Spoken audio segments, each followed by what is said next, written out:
warahmatullahi wabarakatuh. Perkenalkan, nama saya Muhammad Petrin dari Teknik Industri. Di sini saya akan menjelaskan tentang re-engineering dari PT Pos Indonesia. Yang pertama, pendahuluan. Latar belakang masalah dunia dewasa ini tengah mengalami penyesuaian struktur yang sifatnya tidak marginal.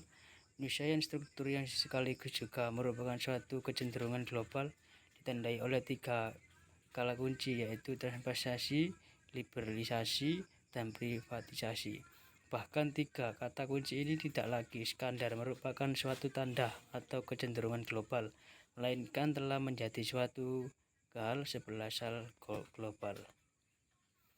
Identifikasi masalah. Yang pertama, bagaimanakah analisis SWOT terhadap PT Pos Indonesia? 2. Bagaimanakah analisis bisnis re-engineering terhadap PT Pos Indonesia? Selanjutnya, analisis SWOT dan bisnis re-engineering. Dalam situasi bisnis seperti sekarang ini, semua ajaran pemimpin perusahaan harus jeli mencermati perubahan yang terjadi setiap saat. Semua asumsi dalam perencanaan bisnis yang pernah sukses tahun-tahun yang lalu harus dikaji ulang secara teliti. Faktor pemerintahan dan penawaran akan produk dan jasa yang dihasilkan harus dikoreksi secara mendasar. Dalam hal ini, pemimpin perusahaan harus dapat mengarahkan perusahaan pada meningkatkan kinerja jangka panjang. Proses strukturisasi bisnis perusahaan. Secara sederhana, strukturisasi perusahaan atau corporate restructuring bisa diartikan sebagai pembenahan atau perombakan mendasar terhadap seluruh mata rantai bisnis perusahaan dengan tujuan terciptanya daya saing dan kompetisi. Perombakan terhadap perusahaan tidak hanya menyangkut aspek bisnis, akan tetapi juga menyangkut aspek original manajemen, keuangan maupun aspek legal. Business restructuring, yaitu melakukan penetapan terhadap seluruh mata rantai bisnis perusahaan dengan tujuan untuk menciptanya daya saing dan kompetisi. Hal ini dapat dilakukan dalam beberapa cara. A.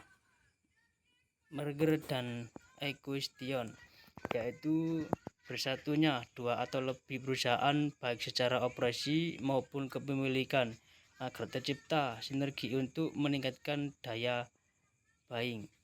B. Strategi alliance, yaitu kerjasama antara 2 perusahaan untuk menggunakan sumber daya atau mata rantai perusahaan sehingga dapat menghasilkan hasil optimal.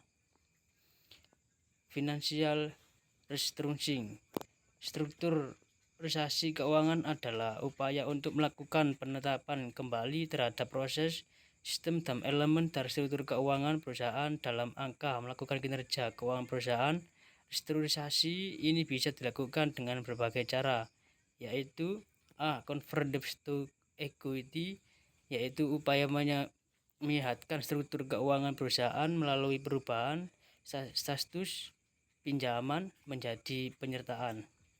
B. Sell non-core asset, yaitu supaya menyehatkan struktur keuangan perusahaan melalui penjualan aset perusahaan yang tidak mempunyai nilai tambah atau tidak berhubungan langsung dengan pertambahan omset. Selanjutnya, manajemen restructuring. Manajemen restructuring adalah upaya penetapan kembali sistem manajemen perusahaan agar perusahaan mampu memenuhi kriteria world class company. Pada beberapa strategi yang dapat dilakukan untuk ini. A.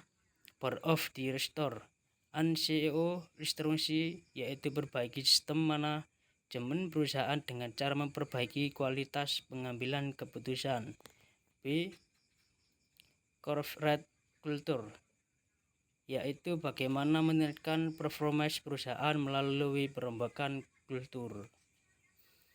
Sekian, terima kasih. Saya akhiri. Wassalamualaikum warahmatullahi wabarakatuh.